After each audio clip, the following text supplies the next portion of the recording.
Uf, ¿qué predicar yo ahora? Después de esto, madre mía, después de este culto de adoración, donde nuestros corazones han sido ministrados por la palabra de Dios, por la alabanza, hemos terminado.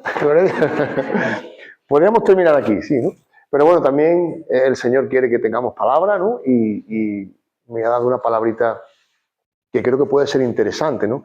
Y esta mañana, pues David nos ha hecho un ejercicio de recopilar un poquito cómo ha sido este año, ¿no? Entonces hemos pensado, yo he pensado, estaba ahí con Joel, con María, con Jacob y ¿cómo es? Julie, gloria a Dios, que nos visita Julie y Jacob, y también esta señora, y también Alejandro, gloria a Dios por ello.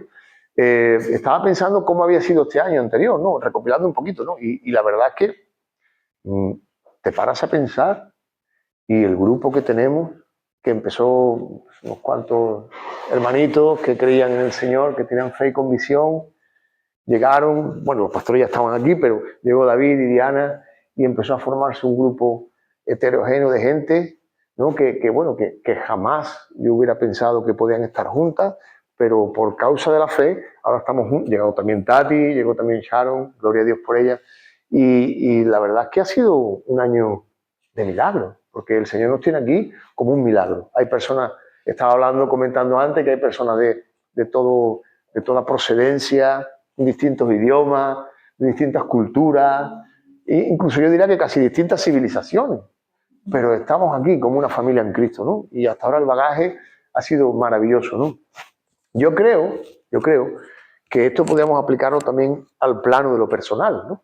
¿Y cómo es eso al plano de lo personal? Mira, hay una historia, ¿no?, que el Señor puso en mi corazón, ¿no?, que trata sobre la Navidad, ¿no? Es una historia extrabíblica, ¿no?, pero está muy conectada con el mensaje de salvación, en el sentido de que, bueno, cómo nos hace recopilar digamos, recapacitar, mejor sería decir, cómo era yo antes, cómo el Señor ha ido cambiando mi vida, ¿no?, y cómo me ha enfocado en el futuro, cómo mis sueños y mis deseos, mis metas, cómo se pueden cumplir en él, ¿no?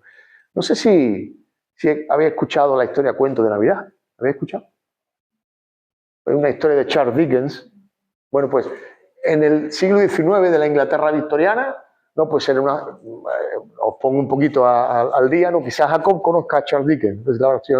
Bueno, pues era una sociedad un poco, estaban en plena revolución industrial, crecían mucho económicamente, pero había mucha diferencia social. La gente que estaba abajo, los trabajadores, pues trabajaban en las minas muy duramente, su esperanza de vida era muy corta, 55, 60 años. Los niños trabajaban en las fábricas con 8 años, ¿no? Y este hombre, que era cristiano, ¿no?, quiso un poco expresar ese clamor, ese dolor de todas estas personas, pero sin ofender a nadie. Entonces sacó este cuento donde, a través de personajes y una bonita alegoría, ¿no?, pues le lleva a recapacitar a la sociedad, ¿no?, dónde vivimos, ¿no?, qué es lo que tenemos que cambiar y dónde tenemos que empezar a cambiar, ¿no? Bueno, pues la resumo rápidamente, ¿no? Y después vamos a ir, por supuesto, a la Biblia, ¿no? El asunto es que había un viejo avaro, ¿no?, que se llamaba Ebenezer Scrooge, se llamaba. Tenía un nombre, curiosamente tenía un nombre judío o cristiano, ¿no? Es un avaro que vivía exclusivamente para hacer dinero. Tenía un sobrino que era su única familia, que se llamaba Fred, que le invita, la acción transcurre la Navidad, que le invita a la Navidad, o todas las Navidades lo invita, pero él nunca acepta, porque él dice que eso es una pérdida de tiempo, una pérdida de dinero, y bueno, se comporta como un avaro, un crápula despreciable. Y luego tenía un empleado, que lo tenía prácticamente como un esclavo, mal pagado, aunque ese año sí que le dio un permiso de Navidad para que celebrara con su familia, pero era muy pobre, ¿no? Entonces resulta que ese día de Navidad llega a su casa solo y bueno, resulta que él tenía un socio que había muerto recientemente, que se llama Marlin, ¿vale? Era una empresa de prestamistas y él tenía un socio que se llama Marlin, que acababa de morir. Y bueno, pues él llega solo ese día, que había estado trabajando, un 25, Navidad, y se le aparece. Y, pastor, no estoy predicando espíritus ni fantasmas, ¿eh? No existe, eso no existe. Quiero que se entienda la metáfora, quiero que se entienda la alegoría, ¿vale? Se le aparece el espíritu de su socio Marlin, que había muerto, sufriendo como un alma en pena, por haber llevado una vida egoísta, centrada en sí mismo, ignorando las necesidades de la gente de su tiempo. y le avisa, le dice, mira, Ebenezer, mira, Scrooge, si tú no cambias tu forma de ser, si tú no cambias esa avaricia, esa codicia que hay en tu corazón, que genera todo ese pecado, tú vas a terminar como yo. Pero Ebenezer no le echa mucha cuenta, le cree que es una visión, una aparición de algo que le ha sentado malamente en la cena, no sabe qué es, y bueno, pues él va a acostarse. Pero se le aparece un primer fantasma. Cuando va a acostarse, se le aparece un fantasma que es el que se suele conocer, o el fantasma de las navidades pasadas, el fantasma de su pasado, ¿no? Que lleva a la Barba Scrooge a su infancia. Él había tenido realmente una infancia difícil, había estado internado, su tío, su papá y su mamá no vivían, la habían internado en un sitio duro, ¿no? Y donde vivió apartado de su hermana, que era su única familia, la cual, por cierto, murió muy joven, cuando daba a luz a su sobrino Fred, que era la única familia que tenía. Luego ese fantasma, que podemos también llamarle el de la experiencia, porque se le aparece con rostro de niño, pero también con rostro de adulto, de persona anciana. Ese fantasma va a la casa, lo lleva, lo transporta, digamos, a la casa de su sobrino y lo ve disfrutando de la Navidad. Y lo ve como su sobrino lamenta tener un tío tan avaricioso. Siento mucho de que mi tito no esté aquí conmigo, pues tan avaricioso, pero no puedo hacer nada por él. Y antes de que pueda hacer más nada, el fantasma desaparece. ¿Vale? Y entonces un poco como que le introduce en su corazón todo lo que había sido su pasado. Luego llega un segundo fantasma, ¿no? Antes de que la escena cambie, ¿no? Llega un segundo fantasma que apenas le deja respirar, que es el fantasma de las navidades presentes. Y le lleva a observar de cerca su vida. ¿Qué está haciendo ahora, ¿no? Y ve que es una vida, pues eso, solo vive para hacer dinero, es una vida estéril, y como esa vida, y ve él también como esa vida estéril impactaba en la vida de la sociedad de su época, negativamente en la vida de los demás, de los que estaban más cercanos a él, ¿no? De hecho, el fantasma de la Navidad presente lo lleva a la casa de su empleado y ve a su empleado brindando por él en el día de Navidad. Pero ve que su mujer le riñe, no brindes por ese viejo avaro, que te tiene esclavizado. Y él no le importó, él brindó por él, ¿no? Y de repente sale Tim, que es el hijo del empleado, sale en la visión, sale Tim y sale con una muleta. Y entonces Scrooge pregunta al fantasma, ¿qué le pasa? Es que está enfermo. Y cuando le hace esa pregunta, el fantasma le dice que irremisiblemente el niño morirá si la situación económica de su padre no cambia. El segundo fantasma le deja el corazón helado. Pero antes de que pueda hacer nada más por cambiar esa cruda realidad, el fantasma desaparece. Pero fíjate cómo nuestro autor ha contrastado a toda una sociedad, ¿no? Y les ha hecho helar el corazón. Luego llega a las 12 de la noche, la famosa tin, tin, suena la campanada, del día siguiente, y aparece el último y más espeluznante fantasma. Bueno, ese que todo se va con una capa negra, no se le ve la cara, tiene una mano huesuda, ya sabemos quién es, ¿no? Y es el fantasma, representa al fantasma de las Navidades futuras. Es decir, ¿qué futuro le espera a Ebenezer Scrooge? Y inaugura un final triste, una muerte triste, una muerte en soledad, una muerte que muchos incluso se alegrarán porque como era prestamista dirán, bueno, pues por lo menos a mi acreedor ya no tengo que pagarle, ya está muerto, ya podré pagar el préstamo de otra manera, pero por lo menos me he liberado de esa persona, ¿no? Y también ese fantasma lo lleva a ver morir a Tim, que es el hijo de su empleado, y lo ve llorando amargamente su pérdida, y después de esta terrible visión es llevado a su propia tumba y ve cómo va a ser arrojado a un sitio de sufrimiento eterno. Es el infierno donde va a ser arrojado por ser como es, ¿no? Por tener ese corazón tan duro. Por suerte, el Señor nos ha dado muchas oportunidades, y Dickens también. Por suerte, Scrooge aparece bruscamente, despierta bruscamente de la visión y aparece agarrado a la pata de su cama y puede respirar tranquilo. Aún sigue vivo. Gloria a Dios. Seguimos vivos, ¿no? Y acto seguido, con su corazón tocado, el viejo avaro despierta, cobra conciencia de su maldad y lleno de alegría comienza a felicitar a todo el mundo, a la señora a la ama de llaves, a la señora de la limpieza, al señor que antes había echado de su despacho, que pedía limosna para los niños, le había echado la patada, ahora le abraza, le da una limosna, compra un pavo enorme, va a casa de su empleado, se lo regala a la familia e incluso adopta a Tim casi como si fuera un hijo suyo, ¿no? Este niño no va a morir, ¿no? La gente no se lo puede creer. Es otra persona. Como si hubiera sufrido, escucha lo que te voy a decir, un nuevo nacimiento. Quiero que te quedes con esta palabra. Un nuevo nacimiento. Ahora que hablamos de nacimiento, de portales de Belén y tal, un nuevo nacimiento ha sufrido en su corazón.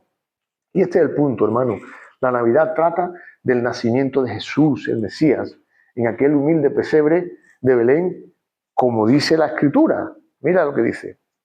Voy a leer Lucas capítulo 2, versículos 6 al 7. Dice, aconteció que estando ellos allí, María y José, se cumplieron los días de su alumbramiento y dio a luz a su hijo primogénito y lo envolvió en pañales y lo acostó en un pesebre porque no había lugar para ellos en el mesón.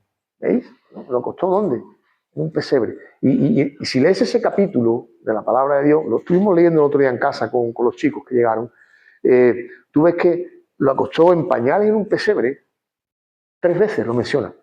Y cuando el Señor menciona 3 veces una cosa, o un hecho, una fortuna, 3 veces, en un solo capítulo, tiene que ser muy importante. Y es que es muy importante, ¿no? Y la verdad que, hermano, el pesebre que es mencionado ahí tiene un enorme simbolismo.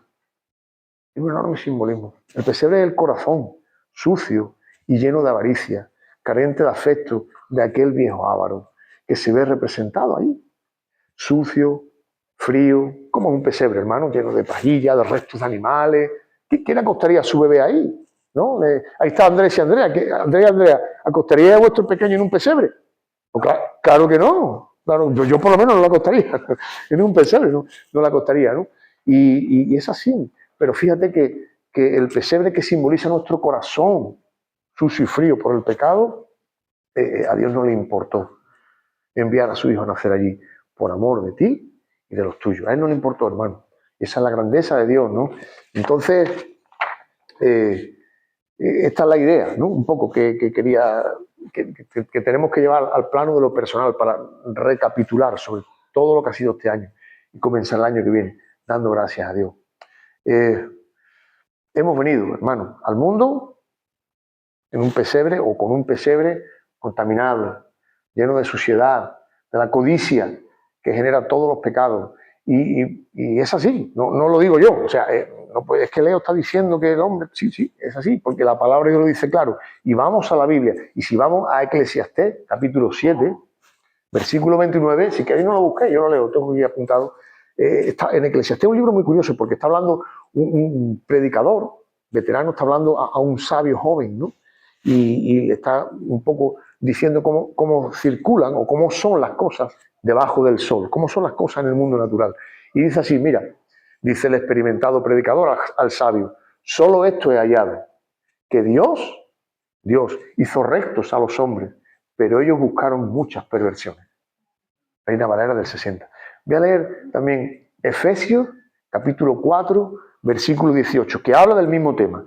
Dice el apóstol Pablo sobre la naturaleza humana, del hombre caído, del que no ha llegado a creer.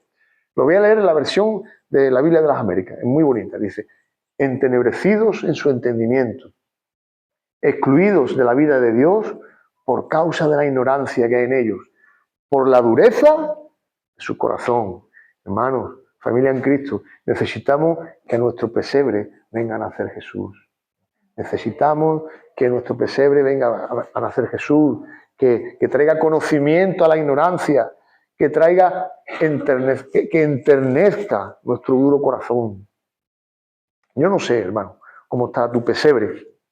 Quiero que se entienda la metáfora, tu pesebre en el día de hoy. Tampoco sé si como el viejo Scrooge arrastras algún bagaje del pasado. Yo no estoy juzgando a nadie, ¿eh? Hablo primeramente por mí. O sea, yo soy el primero que necesita a Cristo en su corazón, ¿no? Pero puede que ocurriesen muchas cosas en tu vida, ¿no? Si recapitulamos un poco, puede que, no sé, tu familia no te diera todo el amor que necesitas para crecer. Para crecer me refiero saludablemente, sintiéndote aceptado y con una voluntad firme para afrontar los retos del presente y del futuro. Puede ser que no te diera el amor suficiente. Puede que crecieras en una familia disfuncional. No estaba mamá, no estaba papá, faltaban los dos, no lo sé. Puede que te involucraras, como en mi caso, y lo digo pues para mi vergüenza, pero Dios me ha liberado, en problemas con tóxicos, con alcohol, con la delincuencia. No me importa decirlo porque Dios me ha liberado, gloria a Dios. Puede que incluso no tengas culpa, o por lo menos no parte de la culpa de lo que te está pasando. ¿Qué quiero decir con esto? Que a lo mejor, pues, por la situación económica de tu país, de tu región, has tenido que venir aquí y abandonar a tu familia allí y se ha producido una dolorosísima separación y estés luchando por traerlo. Puede ser también. Y no tengas tú toda la culpa, ¿no? Pero mira, siempre puede ser que en el pasado tengas que perdonar antiguas heridas y ser perdonado. Puede que tengas que restaurar relaciones con tu familia y con tu comunidad más cercana. Hermano, yo no sé si como con este viejo protagonista de nuestro cuento de Navidad tienes algún fantasma del pasado, pero yo lo he tenido. Y te puedo decir que Dios me ha liberado. Y antes ese fantasma me obligaba a arrastrar la mochila del resentimiento, me obligaba a arrastrar la mochila del pecado que no podía soltar. Pero una cosa sí sé, que necesitamos que nuestro pesebre se llene de la luz de nuestro bendito Salvador. Amén. Necesitamos que se llene de la luz de nuestro bendito Salvador. Como dijo en su alabanza profética el profeta Simeón, cuando José y María salían con el niño de presentarlo en el templo, en Lucas capítulo 2, versículo 32, mira lo que dice la palabra de Dios. Está hablando Simeón, el profeta, sobre Jesús. Y dice, Él es Jesús, Él es luz de revelación para los gentiles y gloria de tu pueblo Israel. Luz de revelación para los gentiles, hermanos. Los gentiles somos nosotros y gracias a Él somos contados como pueblo de Dios. Amén. Qué interesante. También dice la Escritura, en Juan capítulo 12, versículo 46, está hablando Jesús, la luz, he venido al mundo para que todo el que cree en mí no permanezca en tinieblas. ¿Amén? Qué hermosa palabra, ¿no? Ya no hay tinieblas, ya no hay oscuridad, ya no hay un pesebre sucio. Hermanos, esa es la idea y ese es el mensaje que nos trae ese primer fantasma del cuento de Dickens, ¿no? Si volvemos a ir a la Escritura, en Gálatas capítulo 5, versículo 1, nos dice así la palabra de Dios. Mira, qué interesante, ¿no? Dice, para libertad fue que Cristo nos hizo libres. Para libertad fue que Cristo nos hizo libres. Por tanto, permaneced firmes y no os sometáis otra vez al yugo de la esclavitud. Hermanos, las cadenas del pasado han sido liberadas. Tenemos libertad. Como he dicho antes, Diana, tenemos libre albedrío. Yo prefiero llamar libre voluntad. Tenemos libre albedrío para no volver atrás. Gracias a que tenemos a Cristo en nuestro corazón. Si dejas que en tu pesebre alumbre la luz de tu Salvador, si permites que Él te limpie y te libere de los fantasmas de tu pasado, fantasmas de relaciones rotas, de esos sueños inacabados que nunca se cumplieron, de ese vicio, llámese, entre comillas, pecado, que tanto te cuesta vencer, podrás vivir el presente sin que las malas decisiones tuyas o de otros determinen tu presente y tu destino. Hermano, lo que haya pasado en tu pasado, a Dios no le importa. Dios lo sana, Dios lo limpia y no va a determinar tu destino final. Amén. Gloria al Señor, que es así. Y el apóstol Pablo lo expresa de una manera muy elegante, muy firme, maravillosa en su carta a Filipenses, capítulo 3, versículos 3 y 14. Dice, hermanos, yo mismo no considero haberlo ya alcanzado. Él decía, hermano, yo, a pesar de ser el apóstol Pablo, no soy perfecto. Pero fíjate lo que dice. Pero una cosa hago, olvidando lo que queda atrás y extendiéndome a lo que está delante, prosigo hacia la meta para obtener el premio del supremo llamamiento de Dios en Cristo Jesús. Hermano, el premio es llegar a la presencia de Dios, a la presencia gloriosa de Cristo como hijos adoptados de Dios. Amén. Qué importante, ¿no? Qué interesante, ¿no? Y si limpiamos ese corazón, si permitimos que Dios trabaje en nuestro pesebre, nada, sino solamente Cristo determinará nuestro pasado y nuestro futuro. Nadie va a determinarlo, solamente Él, ¿vale? Eso es interesante saberlo, porque muchas veces estamos atados a cuestiones del pasado que no nos permiten crecer. ¿De acuerdo? En cuanto al presente, al fantasma de las Navidades presentes que se le apareció a este viejo avaro, vio él, el viejo avaro, Ebenezer Scrooge, vio las consecuencias de su pecado. No ya tanto en lo que hizo abiertamente contra la ley de Dios, que seguramente como todo hizo muchas cosas, sino lo que pudo hacer por otros y no hizo. Y eso también es pecado.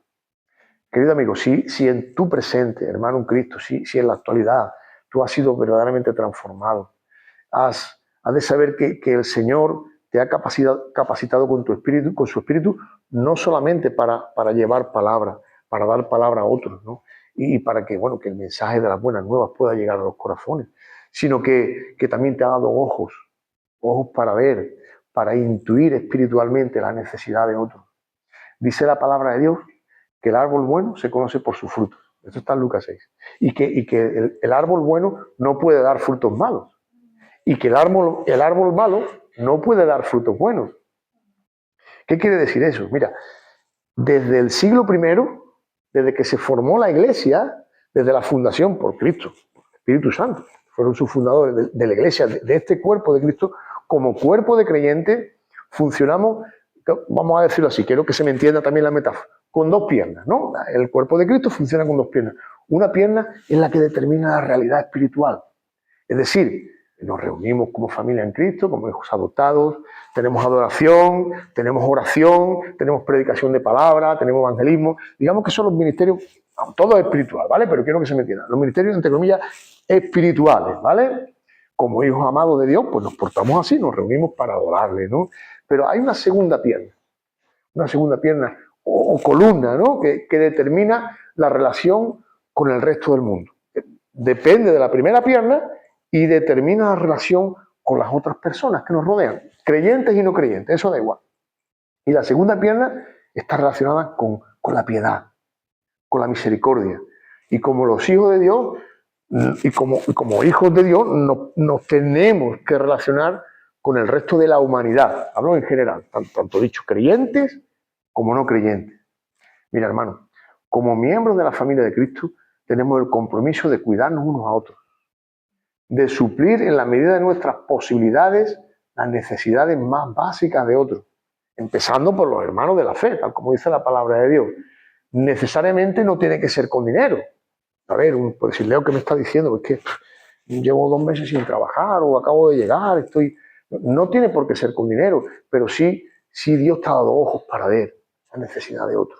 ¿Vale? Te ha capacitado y te ha dado ojos para ver. ¿Cómo es eso? Leo, pues mira, que nos reunimos como hermanos, mira, hacemos una ofrendita de amor a esta familia que hace tiempo que no trabaja, que tiene 2 niños, y le ponemos una bolsita con comida en estas fechas, que ponemos unas cuantas cositas, no sé, arroz, azúcar, lo que sea, leche para los niños, y se la damos. Y quizás le aliviamos un poquito esta fiesta. ¿Entendió?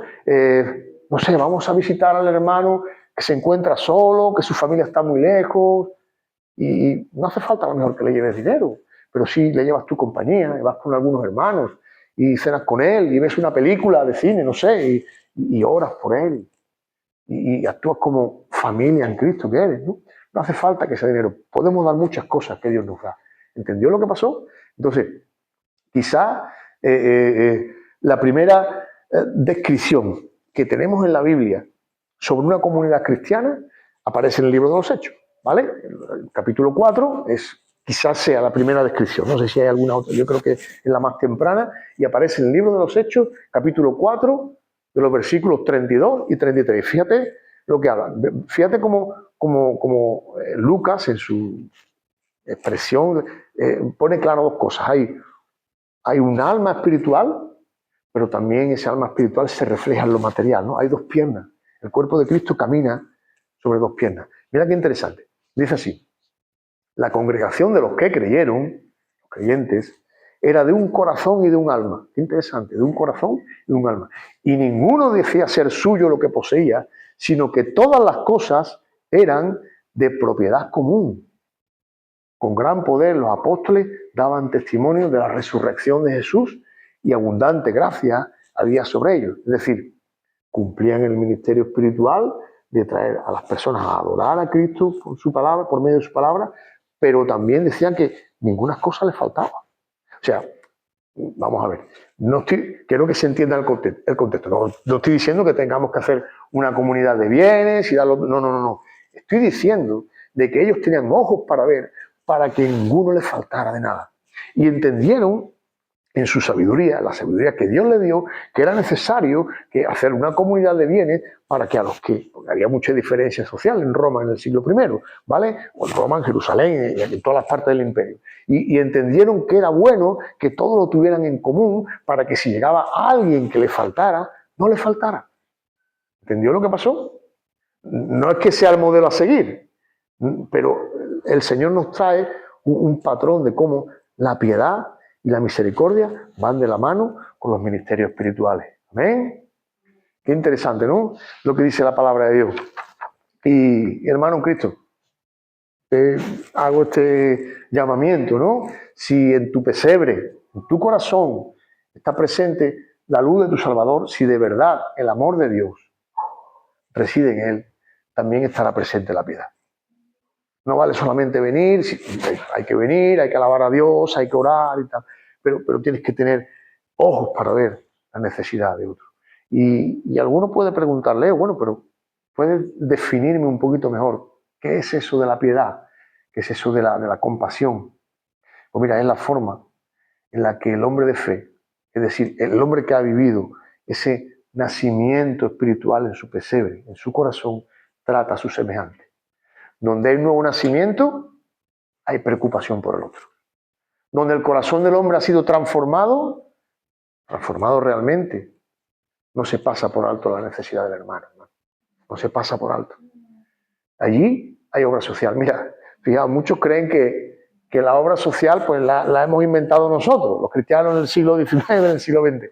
No. Sí, la verdad que hay muchas organizaciones que tuvieron una base cristiana, Cruz Roja, yo qué sé, 30.000 Cáritas, yo qué sé, 30.000 organizaciones que sí que hacen, al menos a su manera, hacen obra social. Pero mira, la obra social está en el corazón del hombre, la piedad está en el corazón del hombre. Y ya empezó en el siglo I, como veis.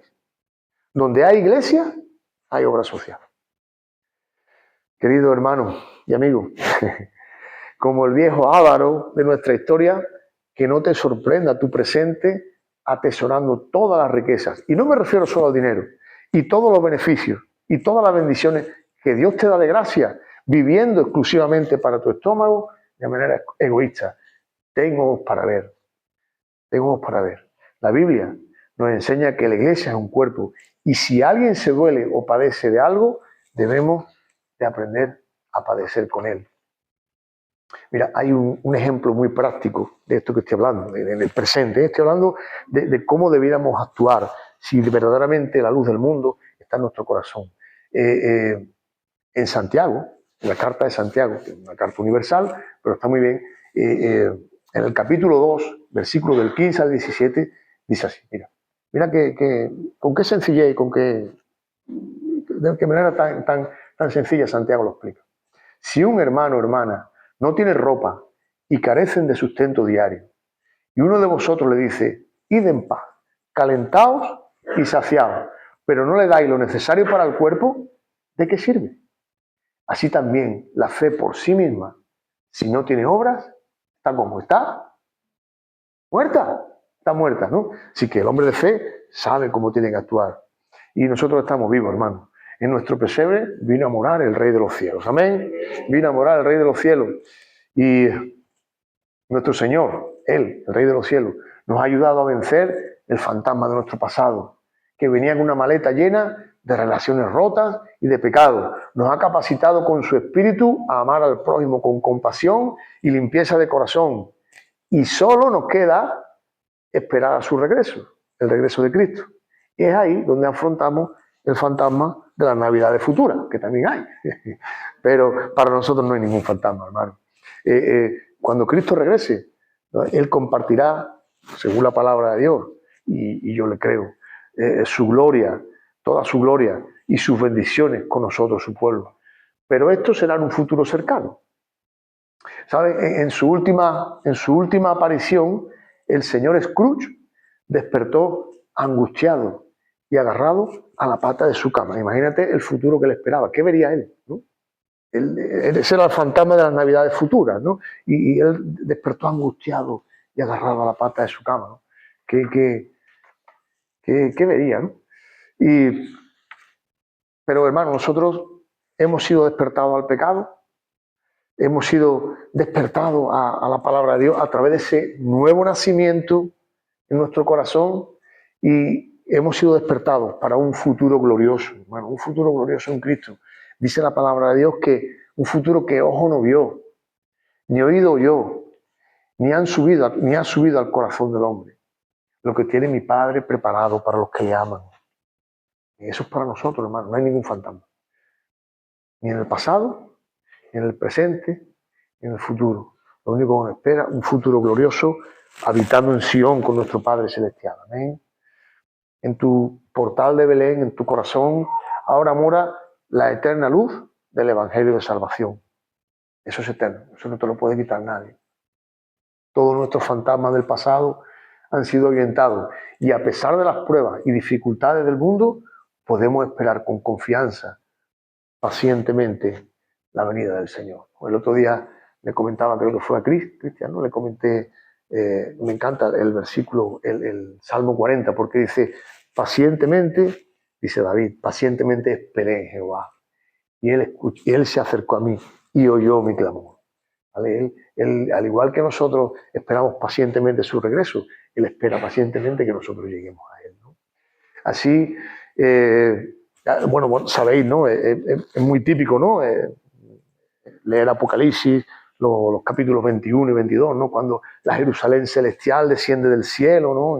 Y se centra el escritor bíblico, ¿no? que Juan se centra en la belleza de esa ciudad, ¿no? La santidad de Dios, las 12 puertas que descienden del cielo, que está asentada en los fundamentos de los apóstoles, sus calles de oro, su mar de cristal, aquel árbol maravilloso que está en el centro del paraíso de Dios, que está en el centro de la ciudad, de donde emana el río de la gracia, ¿no? Se centra un poco en cómo será el lugar de la habitación, ¿no? Cómo será el lugar de la habitación. Pero mira, me gustaría para terminar, no, le voy a decir, la Biblia es muy completa, ¿no?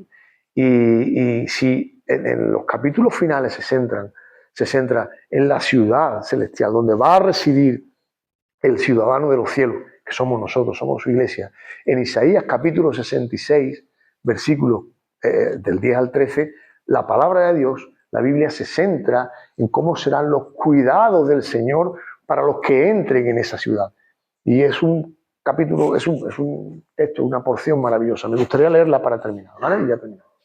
Dice la palabra de Dios, alegraos con Jerusalén y gozaos con ella. Esto es, como ha dicho antes David, esto es para el pueblo de Israel, pero tiene ecos para la eternidad, para el pueblo de Israel y también para su iglesia, ¿vale? Podemos extenderlo, por extensión, hacerlo nuestro, ¿no? Dice, alegraos con Jerusalén y gozaos con ella, todos los que la amáis, llenaos con ella de gozo, todos los que os enlutáis por ella, para que maméis y os saciéis de los pechos de sus consolaciones, para que maméis y os saciéis de los pechos de sus consolaciones, para que bebáis y os deleitéis con el resplandor de su gloria, para que bebamos y nos deleitemos con el resplandor de su gloria, hermano. Nos vamos a deleitar con aquel Dios 3 veces santo, Señor, por toda la eternidad. Porque así dice Jehová, he aquí que yo extiendo sobre ella paz como un río. Hemos hablado antes de paz, ¿no? Pues yo extiendo sobre ella paz como un río. Y la gloria de las naciones, ahí estamos todos, no solo Israel, dice, y la gloria de las naciones, como torrente que se desborda, y mamaréis, y en los brazos seréis traídos, y sobre las rodillas seréis mimados. Maravilla, ¿no? Como aquel a quien consuela, mira qué ejemplo tan hermoso pone la, como aquel a quien consuela su madre, así os consolaré yo a vosotros. Y en Jerusalén tendréis consuelo. Amén. Que el Señor bendiga su palabra. Hermanos, no tenemos ningún fantasma que temer, ni del pasado, ni del presente, ni del futuro. Solo nos espera un futuro glorioso en la presencia de nuestro bendito Redentor, al cual en esta fecha celebramos. Gloria a Dios. Que el Señor bendiga su palabra. Gracias a Dios. damos un aplauso, hermano. El Señor, el Señor. El Señor, el Señor. El Señor. Gracias, Leo.